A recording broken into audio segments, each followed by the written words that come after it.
Alright guys, girls, and whatnot, I'm here again. Not that many people follow me, if any, which will hopefully change. You may have noticed that all my videos have been removed. Basically I was just in a bad mood due to something, and sometimes we act irrational, so that's all gone. Which is great because I can start over again. Not that I really need to start over, but you know, returning to this, I'm returning to it, and it's kind of almost like I started all over again. Whatever. But yeah. Basically, another reason why I have been not uploading a video is because my room it's still pretty messy, but it got real messy after one big night. You might be familiar with carpet cleaner. Yeah, okay. So yeah, this is the first video from the new batch.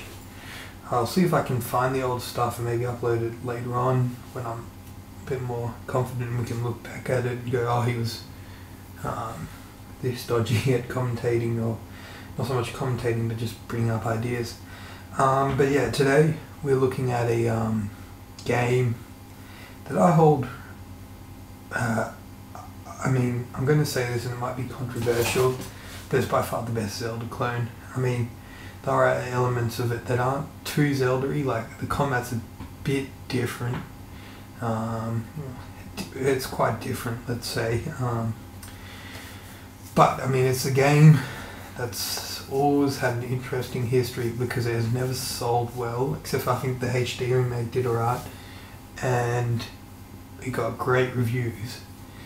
And I don't know if it was a couple of months before or after another game came out that is very similar to it, and that is Beyond Good and Evil. The other game that was very similar to it was Legend of Zelda Wind Waker. Both had sea exploration, a bit of stealth, although Beyond Good and Evil had a lot more. And of course there was photography in both of them. With that being said, that might have also ingrained the whole idea that Beyond Good and Evil is a Zelda clone, just simply because it was so similar to Wind Waker in a lot of elements. But yeah, no, this is looking at speculation on the second one. Honestly, it's been a long time, and what generally happens with me is I'll spend 3 months just like not thinking about it, and then it'll suddenly pop up somewhere, and then I'll just be spending Google search advanced past 24 hours. I do that with a lot of stuff: Smash Bros DLC, GTA 5 DLC. These games I don't play ritually, it's just always interesting because there's always new stuff coming out. Well, yeah, monthly for Smash, and it's pretty cool because today, when I finally upload this, it'll be probably 2 or 3 days after. But yeah, today Cloud was announced, so that was pretty awesome. I'm looking forward to playing him. I love sword fighters. I love Marth. Just with his tip mechanic, even though he in Smash 4 he's not highly ranked, but that's who I play in Smash 4. It might change to Cloud though. But yeah, no, I can't find the article, but there was some article and its title was, Beyond Good and Evil 2 is cancelled, basically. It's over, it's done. And reading into that, it was kind of a jump to a conclusion. There was no mention that it had been scrapped. Ubisoft had just stated there was nothing to announce. I do not know why I'm starting with this, because I don't have the article to show to you, so I can't prove anything, and it's yeah, I need to link the article basically. But in saying that, we have to remember there has been no statement from Ubisoft saying Beyond Good and Evil 2 isn't in development. They've kept, if it is in development, they've kept it really secret. If it isn't in development, they're procrastinating announcing it, or they're still waiting. So yeah, but thinking about Beyond Good and Evil 2, There's the argument that I've seen on multiple forums that the basically this whole theory of the Duke Nukem, I think it was Duke Nukem Forever, it was this game that was also in development for a long time, and it got released, and because it was still the game that was made 10 or 15 years before, I don't know if it was that long, it really showed its age, and it wasn't a great game. No one was too happy. And so I hear people on forums go, look, it's too late now, Beyond Good and Evil 2 has been in development for so long, it's going to be released and it's going to shatter our dreams. And there is an argument to that. There is those that have just been waiting and waiting, and the wait has been so long that nothing could satisfy them. Not after waiting 10 years, I don't know when the original Beyond Good and Evil 2 came out, but you know what I mean, like it's just this long wait, and it could be a really good game, but the wait has just kind of ruined it. But then there's the others that will say it will turn out like Duke Nukem Forever. And this is a huge jump to a conclusion, But when we look at articles by Michel Ancel, it is evident that the game has gone through multiple prototypes, as in it hasn't just been one game and completely expanding. Yours here, you know, it started, then it stopped, then it goes quiet, and then suddenly it's like, oh no, I'm waiting for the next console generation, which is that's the clear thing. There was an article maybe 2 or 3 years ago saying that, you know, he's waiting for the next gen, which rules out the whole Duke Nukem Forever thing, because that was basically a port that might have had a couple of tweaks towards the end, but the game had been, it was a development of the game right from the start. Beyond Good and Evil 2, from the sounds of things, starts, stops, and in those periods where it stops and they start again, there's a chance that they're making a completely new game. Also, it isn't getting rushed out, because I remember reading somewhere else that Michel Ancel has a small dev team, which does explain the how long the wait is. But he does it in the argument that it's going to help the game feel more artistic, not artistic, but you know, more passion to it. It's not just this huge game that, you know, you're pumping a lot of money in and it might not be that great. It's just, you know, because it's just for the market, it's for the sales. But with Ubisoft, hate to say it, I've got nothing against Ubisoft, but they are for the sales, so it's interesting that they're still following the Beyond Good and Evil 2. But yeah, and looking into the story of Beyond Good and Evil 2, I'm starting to doubt the fact that we will see a continue of the story. There might be continuation from the original Beyond Good and Evil. It might have the odd reference. It might have returning characters, judging by the trailer. We've seen Paige. But the thing is that Beyond Good and Evil 2, to do well, needs to have a new audience. It can't just rely on its old fan base for it to do well. It could do good, but with Ubisoft, they want to get as many sales out of a game as possible. So I think if we see Beyond Good and Evil 2, a complete new story, that way new fans do not feel confused. They feel like they're just starting a new series rather than going, oh shit, I've got to go back and play the original. But if it does come, if it does follow the original Beyond Good and Evil, there is a solution for the Xbox 360 and Xbox One at the moment. Hopefully the PlayStation 4 later. But that's adding Beyond Good and Evil HD edition in the game case. It's like probably a little cardboard slip or something. and that way new players to Beyond Good and Evil 2 have the ability to actually play the original and understand what the hell's going on.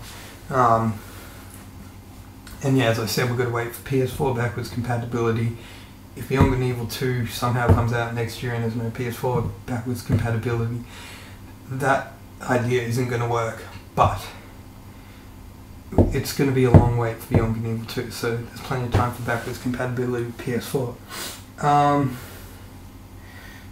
So yeah, that is a pretty major theory I have. And the other one, look, I can't remember my original Beyond Good and Evil 2 video, so I might be repeating myself. But regardless, you can't watch that anymore. But the other thing to bring up is Beyond Good and Evil could be well into development, but Ubisoft are going to be as reluctant to release any news on it, any trailer. They want to hold it off as long as possible, only because of the result of the first trailer. First trailer was announced and the game was in early development. Most games, that's okay, it's going to happen, it's going to finish. But Beyond Good and Evil 2's history, it started and it just stopped, and it started and it stopped. So Ubisoft would not release a trailer for each time it starts and stops. There's going to be a solid prototype, a solid, a stage where it's in beta and it's close to completion. That's what I think will happen, and it's following the similar market trend to a lot of games now, which was like Fallout 4, I think, and the new Far Cry, where they were announced like between 6 to 3 months before release. I think Beyond Good and Evil 2 will get that treatment. There'll be not even a mention of it if it's in development, because Ubisoft don't want to get their fans' hopes up, only because they did with the trailer of Beyond Good and Evil 2, and it just upset fans because they started complaining we're waiting like 5 years or whatnot, and it's never going to happen, and all this kind of fear. But we're saying all this. This is towards the end of the video. I've decided to cover the area which I think is something that I've never brought up with, and that is, when is it suitable to release Beyond Good and Evil 2? Announce it, sorry. And I've been thinking, and it was a couple of weeks ago, so I was at PAX Oz. There's also another kind of exhibition conference. I have no clue what it was. Well, it had announcements and it showed off games, so I'm not sure if it's an exhibition or just, yeah. Anyway, basically, I've come to the conclusion that the best time to announce Beyond Good and Evil 2 will be in the Paris Games Week. Why do I say this? It is a game developed by French-speaking people in, I think, French Canada, which is, of course, Michel, Ancel, the legend. We have a huge fan base of French speakers playing Beyond Good and Evil. That is Beyond Good and Evil Myth. And the other reason is, I know I'm going to get slack for this, but it is a game that kind of would fit well in an expo which had few attention at E3. It could turn up at E3, but it's a game that it would seem alright to release the information at a less popular conference, only because it's not a huge AAA game at this stage. It's not a Call of Duty, it's not a Halo, it's not a Gears of War, but it has grown, its fan base has grown, so I could see it being announced at E3, but because of those three factors I said before, Paris Games Week seems the best time to announce it. And I got my hopes up this year, because around Paris Games Week, and Ancel showed off his game Wild, I saw that the PlayStation Plus was doing a discount on Beyond Good and Evil HD, well, not really a discount, they were releasing it for free, I don't know for how long. And seeing that and Paris Games Week kind of being so near each other, I was like, oh god, this is the week when it gets announced.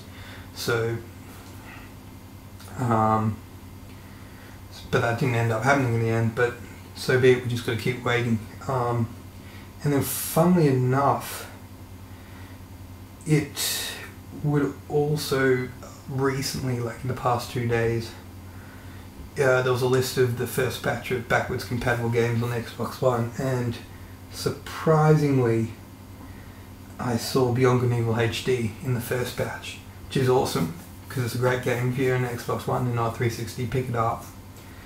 But the fact that this PlayStation Plus deal and Xbox One backwards compatibility happened so close to each other, I still do wonder if we're going to get any announcement on the game soon. But in saying that, I think the next big thing that has a lot of announcements are like the Game of the Year awards from, you know, like not just announcements but trailers and reveal trailers. The Game of the Year awards with stuff like Machinima, or I think it's Spike, I forgot, there's some channel. And, you know, like and with these two marketing things going on right now, they may be planning to release something, release some information on Beyond Good and Evil 2, but that's not necessarily going to happen. It's just speculation because of these two deals.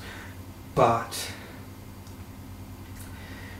I think that it could appear in the Game of the Year awards. I actually really doubt it. And honestly, to conclude this video, I'm pretty much certain that if we don't get any news next Paris Games Week, so the 2016 Games Week, Paris Games Week, or the E3, I'm going to seriously think it's not going to happen. But what will pretty much confirm that is when Ancel reveals his next project with Ubisoft. And yeah, once that's announced, I'm just going to go, right, I'll just play the original again and enjoy that. Anyway, I'll see you guys in the next video, and yes, enjoy.